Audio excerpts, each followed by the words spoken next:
حضرت عبداللہ بن عبد المطلب رضی اللہ تعالی عنہ، عدی بن نوفل نے حضرت عبد المطلب کو بڑے غرور سے طعنہ دیا: اے عبد المطلب، ہمیں اکڑ کر دکھاتے ہو، حالانکہ تم اکیلے ہو، تمہاری اولاد نہیں۔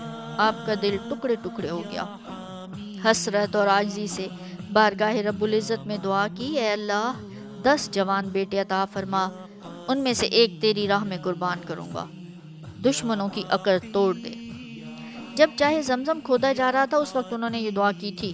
چند سال پہلے کی ہوئی دعا کی قبولیت آج عملی صورت میں ان کے سامنے جلوہ گر تھی۔ وہ سرور و مسرت اور شکر و عاجزی کے ملے جلے جذبات کے ساتھ بچھے جا رہے تھے۔ مسرت کے آنسو رواں تھے اور وہ سراپا عجز و نیاز اور پیکر بندگی بنے اپنے رب کریم کا شکر ادا کر رہے تھے جس نے انہیں یہ روز دکھایا تھا، اور 10 حسین و جمیل بیٹے عطا فرمائے تھے جو صحت مند، توانا، باروب اور بالا قامت تھے، جو انہیں دیکھتا تو رشک و حسد سے جل جاتا یا پھر خوشی سے پھولے نہ سماتا۔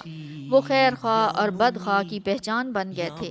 بد خواہ کی بھویں سکڑ جاتی اور خیر خواہ کی باچھیں کھل جاتی۔